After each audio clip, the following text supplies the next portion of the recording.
Hello, hello, hello. Welcome to Get Rich 101. Oh no, this is welcome to Fiance Files. Welcome to Fiance Files On Get Rich 101. on Get Rich 101. Yeah. And here's his fiance. Wait a minute. Tell them who you are. I was trying to say welcome fee, but I said fiance instead. Same thing. Thank you, fiance. Thank you, fiance, being here. And thank you, New Thought Media, for giving Sekou the opportunity to grow. Ashe. And by the way, thank you to Reverend Briz for helping us out, because basically I had to go in through his account. It's a long story, but we are now fixed. So hopefully it'll stay like this for a while. Won't have to bother him for a bit. Good job, Sekou Writes. Yeah, so. So what shall we talk about? Oh, so before we get started, I wanted to point out that you said that somebody was trying to get in touch with me via my website. Yes. And so I went down the rabbit hole. It didn't used to be a rabbit hole, but now is a rabbit hole trying to find my website. Okay. And I was finding it, digging, and then I had to find the company who hosts my website, because it's no longer GoDaddy. I was like, oh, it's not GoDaddy. Oh. And then I had to find a different company. It was something with a 1 in it. Nah, okay. it was something else. But ultimately, I found it. Oh, you back up. Okay. Here we are. And here's my website's back up. I had to pay them some money. And here we go. So this is it. This is the thing. And then I realized this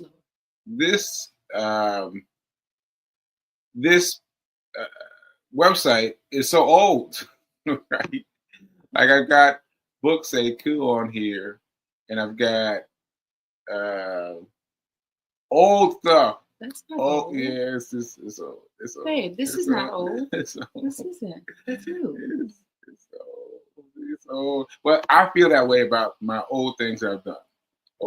This is a new photo. And this is new contact information. Yeah, but it should be the one that you just saw on the homepage. You know. Well, anyway. Oh, don't get sassy. Don't get sassy with me, sir. And then there was me speaking opening for Les Brown, but this was well before I had a stroke. Right. And then the shop, I've got mainly like, I only got one book up here, Hack Your Pay Now. Hack Your Pay Now. Hack Your Pay Now. I don't have any of the books. So I gotta get working on it. Yes. I gotta get and working. my website as well, because you're my webmaster. Oh yeah. I gotta get back to practice. Yes, and this will be good practice. I would love to keep you busy with that kind of stuff. Yeah. Your website just needs to be updated. That's all. Yeah. Yeah. Okay. So I want to add. Gotta share this tab instead. And let me see. And I want to put this guy in. Who's this guy? This is Mark Tilbury. I gotta get it on the right. Here we go. Can you please give me one of your houses? Right? Here's his response. Dad, if you're really a millionaire, can you give me one of your houses? No, I'll never just give you anything. Seriously? So what are you going to do with your houses then? I'm putting them in a trust. And why would you do that? Because if I name you as a beneficiary, you'll pay less inheritance tax, which keeps more wealth in the family. All right, so I'm going to play it one more time because it was a little choppy. There we go. Dad, if you're really a millionaire, can you give me one of your houses? No, I'll never just give you anything. Seriously? So what are you going to do with your houses then? I'm putting them in a trust. And why would you do that? Because if I name you as a beneficiary, you'll pay less inheritance tax, which keeps more wealth in the family. Okay, so that's what we got. And I wanted to point this out because I said that Reverend Mel and I were the first people to talk about this. Right. So we talked about this extensively yesterday. Yes. But then I realized that no, I've actually sent something like this to Corby and Rush. And they also expressed knowingness about putting stuff in a trust. And I said, what? What are you talking about? And your friends they're not bringing you into the flow. no, you got to talk to everybody about everything. That's the lesson. You need to talk to everybody about everything. And so I just wanted to show you guys that this is an interesting thing. So I wanted us to talk about it. Okay. And yeah, and let's talk about it. So did you know that you're supposed to put in a trust? So hey, fiance. Hey, Rev Melissa. Sorry. Hey. The question you're asking me, Fee, did I know that when you are a homeowner, you put your home in a trust versus leaving your home to your people? Yes, exactly. Like in your will. Exactly. No, and it's because I've never been a homeowner. So I think I can't speak for anyone else, but I've never owned a home, and I never thought that a trust was for me or something that I just didn't speak that language because no one ever left me a trust except for SAG. Screen actor. that was a nice one. It's nice to have a trust through Screen Actors Guild. But I think sometimes it's the language. It's the language that can intimidate us because if you don't have the thing that they're talking about, you feel like it doesn't apply to you, versus me thinking, okay, well, one day when I am a homeowner, then who am I going to leave my home to when I transition? And so the other thing is I hadn't thought about owning a home until relocating to the East Coast. And because I don't have children either, and my niece was just a baby, it's just, I think conversations don't occur until life presents itself to you in a certain way where you're like, oh, now that I own a business, a brick and mortar, a home, I need to start thinking about things in a different way. I need to start soliciting, an attorney. So no. So let me tell you, that had nothing to do with it. From my perspective, I have owned the condo in Brooklyn, and then I owned a apartment complex in Nashville. A whole complex? Yeah, the whole complex. Oh, I picked the right one. but I didn't know what to do with it, and I never had any conversations about what to do with it. Like I never had any conversations about a trust. All that time of ownership, I never had anything about a trust, and so that just goes to show you have to keep asking. You have to keep asking, and therefore get to the right route. I think also, I didn't mean to cut you off, but I did, right? Yeah. I think also when the student is ready, the teacher will appear. And so you weren't ready also, which is why you weren't asking the questions. Maybe. I think. Maybe. And here's what I think, because maybe this is a question that you want to present to your parents who are homeowners, who have multiple homes, who are planning, I'm sure, to leave their homes to you. So instead of doing it the traditional way, which is the way that most of us, I don't know if I can actually say most of us, is the way that I believed it happened, is that you left your home to someone in your will. But what this man is saying, no, I name you, my son, as the beneficiary of my home so that you pay less taxes. Because it's, you and Rev Melissa spoke about this yesterday. Yeah. It's all about creating ways to pay less tax on monies, property, Yeah. whether it's a car, a business, et cetera, et cetera. So yeah, sometimes I feel like I'm behind the curve on so many things. You know, you just feel the same way I feel, because imagine me having been in the real estate game and having not had this conversation. And so this like this interesting thing about asking for more information and being hungry, as Les Brown says, be hungry. Gotta be hungry for your next item of knowledge. And curious. I think also to remain curious. Yeah. Curious. Curious. Yeah. So what else was I gonna say? I just was thinking about something. What'd you say? What'd you say just now? About being curious? No. Or shoot. We were talking about beneficiary. Instead of leaving your home to your loved one, you would name them as your beneficiary. Oh yeah. So I was trying to figure out how this looks, because I keep on getting stuck with that. Like, how does it look? So suppose I perish and there's, I mean, Mel added some, but I guess I'm gonna have some lawyer or executor of over your estate. Yeah, so it has to be some kind of estate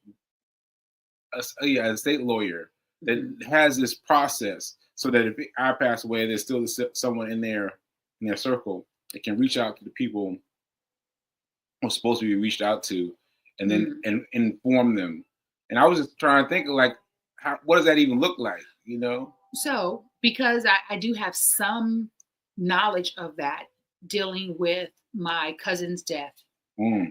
And she wanted to name me the executor of her estate, but unfortunately we ran out of time.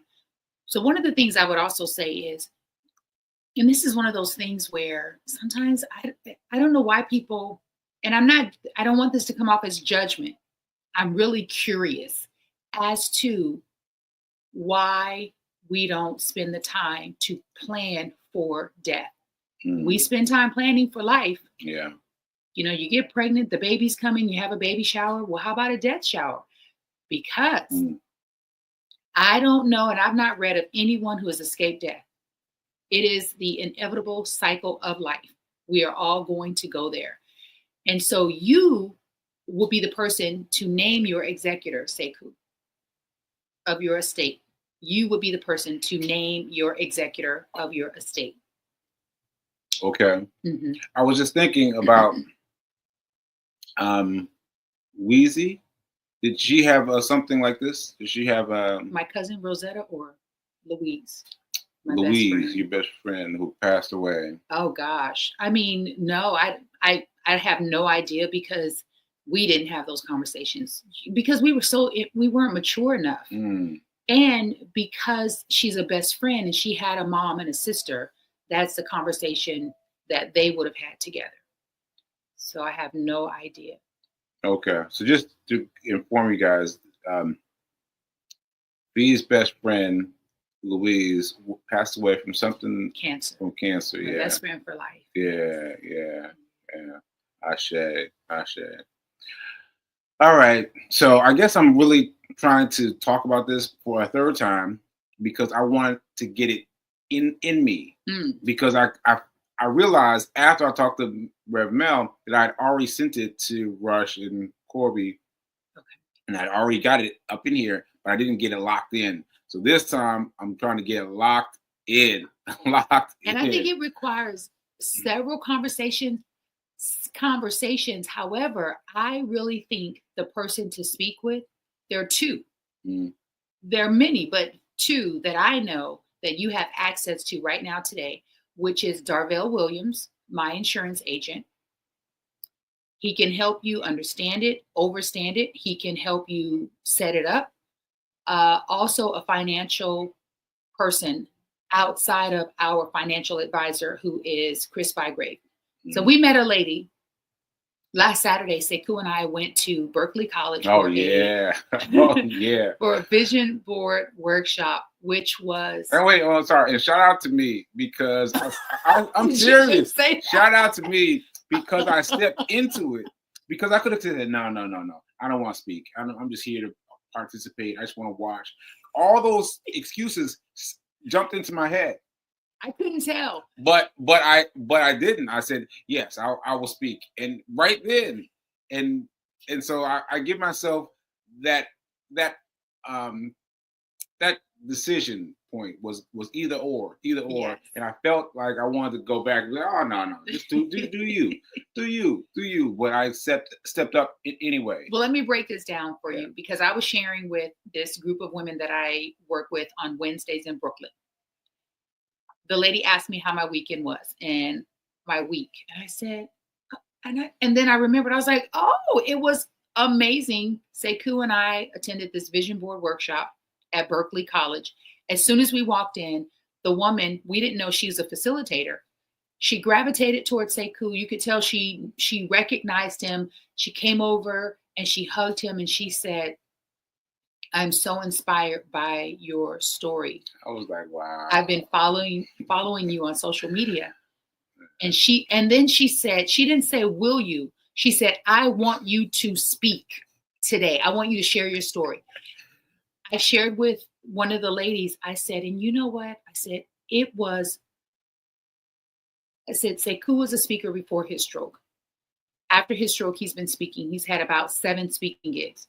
I said, this was the first time where I said he was so fluid. He was in the flow. I said, and you know what? He could have easily said, I'm not prepared. Yeah. And I have a saying, which is proper preparation prevents poor performance. Proper preparation prevents poor performance. And so if you stay prepared, then you're always willing and ready to step into whatever opportunity is presented to you. And you did that. And she said, did he use notes? She asked me that. I said, he didn't use his cell phone. He didn't use paper or script. He didn't pull anything up. No. Because you lived this. This is your story. Yeah. I said, and I said, because I shared with this group that he experiences aphasia, because I decided we're not going to claim that. We're not going to say you have. Yeah. He experiences moments of aphasia. Right. But don't we all? Like on some level. Right. I said, this was the first time that he spoke so clearly and so confidently. And his voice sounded like the old Sekou, and his pace was on point. And the way that he was sitting on that stool was so sexy to me. I was like, it's a funny thing because she commented on the way I was standing, but me, as I was walking up to the stage, I already saw that bar stool and how I was going to lean off to the right because my right side hurts me, and so I was like I'm going to lean off on the right hand side so I can be in comfort, and that's what it was. And it didn't occur to me. Fee keeps talking about this, but I didn't tell the audience that's why I'm standing this way. Like I didn't think about. I thought about me keeping myself comfortable, but I didn't think about bringing the audience in with me. And I don't even think you needed to, because you looked so comfortable and it looked natural. It didn't look like. But one of the things that I shared with Sekou is to let people know. If you're going to share your story, let people know that this is what I'm experiencing. Because oftentimes we'll make excuses as to why we can't or don't want to do a thing. Oh, because I have this condition, I have this ailment, I have this impediment. But you can still do it. You can still do it with the condition, with the impediment, with the pain. It's a choice. And he chooses to continue to do it and to continue to show up even though he's in pain. And when you look at him, no one can tell he's in pain. When people hear you, they can't tell that this man has gone through hell. And so sometimes, because you're on the other side of it, you get to take them on the journey. You get to share a little more of what the pain is because of the stroke, the right side. And it was just beautiful. And so many people appreciated his share. There's another opportunity for him to speak this in February. Yeah, that came out about from this speaking engagement. Yeah. So I think Sekou, someone like the woman we met, that was my point. We met a woman, she was on a panel with other people. And let me tell you, when she spoke, people started listening. Like we started putting our glue guns down and we were listening because she shared the importance of buying and believing that you can buy where you are. And she spoke Sekou's language, which is there are 3 things you want to do with your money. One was an emergency fund. So she's someone, Sekou, and she also spoke about executorship because her mom passed and her mom bought a house for $300. Into $3,000. I'm sorry. But still, and this is Nelson wanted to be on the show with us. Right. He's like, let me get up in here. Say hi. Hey, Nelson. Say hi, sweet boy. You just yes. Yes. So someone like her can also guide you into getting an executor. Oh yeah. Yeah. And life insurance. So my plan is to have her on this show. Yes. Yeah. So Fee King is working on that and getting her on the show because I got so many questions. So do I. And she was the first woman in her family, I think, who stepped on the other side of the keeping it wealthy lifestyle. Oh, I like that. Keeping it wealthy lifestyle. Keeping it wealthy lifestyle. KIWL. We keeping it wealthy. Meanwhile, I was struggling for something to say, but I'm glad it worked out. I like that hashtag. All right. Gotta remember that. Keeping it wealthy lifestyle. Keeping it wealthy lifestyle. Okay. And I'm gonna compose a song. We just keeping it wealthy lifestyle. We just keeping it wealthy lifestyle. Anyway. So I don't know. That's kind of what I wanted to talk about. My that. Well, I want to share something interesting that came up, and it's over there. Someone asked me. I get asked this question a lot, which is, how did you know Sekou was the one? Well, I'm just laughing at all the interims we've gone through, all the different things we've gone through over the years. Like, my goodness. My first response is I didn't. Yeah. Like, neither one of us. Yeah. No, you knew I was the one. You're gonna put me on Front Street. It's because you knew. The streets were talking. They were telling me things. So I didn't know for a long time. Because Sekou and I met 21 years ago at a film festival. We were friends. African American Film Festival. Yes, we liked one another. As friends, he would come to LA, hang out with Corby, and invite me. And that's how I met Corby. And I became really good friends with Corby. Yeah. Like really good friends. And I brought Louise, who was my best friend, still my best friend at the time, and she and Corby became really good friends. So it was like this family of friends. And I realized Sekou has been around for most of my major life occurrences. Even if he didn't know exactly what was going on, he'd reach out, I'd reach out. And it wasn't until COVID, WhatsApp group, we joined a gratitude WhatsApp group, me, Corby, and Sekou. And that was the first time I thought, I didn't know any of these things about Sekou. Like I got to see that you were like a real person. And Rev Melissa's always shocked when I say this because I always saw Sekou as the Black version of George Clooney. He was George Clooney. He was going to be the consummate single man. That's just how I saw him because I was looking at him from a distance. And one of the things that happened was I learned, even though I knew Sekou was a writer and a journalist, I didn't know that he really loved books and reading and knowledge.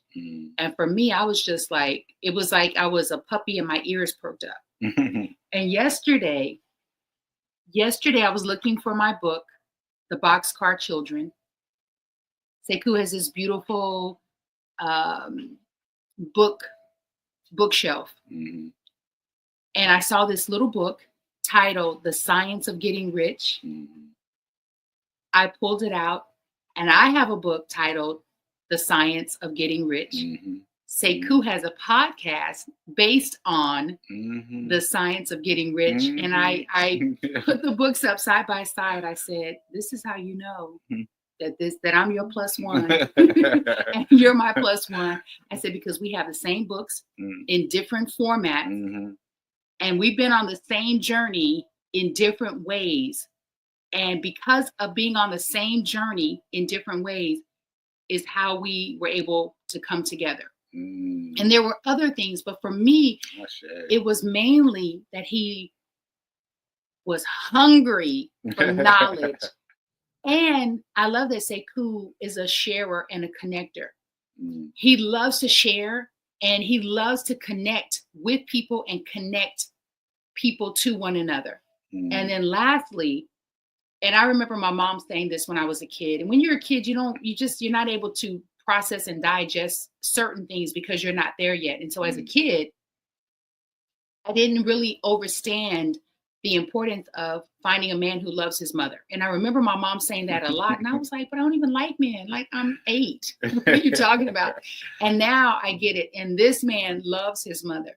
And that is so important because there's a level of respect a man has for women in general, but especially when they love their own mother. I don't know, but men that I met that really love their mother and their sisters and their friends, like Rev Melissa's like a sister to Sekou. Mm-hmm. They're a keeper. You're a keeper, Sekou Writes. Yeah, and to me, there's no other way to be with your family, with your family, with your folks, your mom. Yeah. I don't know what other way there is to be. That's a great thing. Just keep being that way. Yeah. Keep being that way because there's no other way to be. Yeah. Yeah. Wow, that's great. That's great, PK. I just heard the whole story for the first time myself, y'all. Listening to her tell the story. That's nice. Oh. That's nice. Yeah. I feel like we should end right there. Okay. End right there. Well. So thank you. Where's my little thing? Now is better than perfect. Now than perfect. Ashe, amen and ashe. And we'll see you tomorrow. See you tomorrow. All right. Later.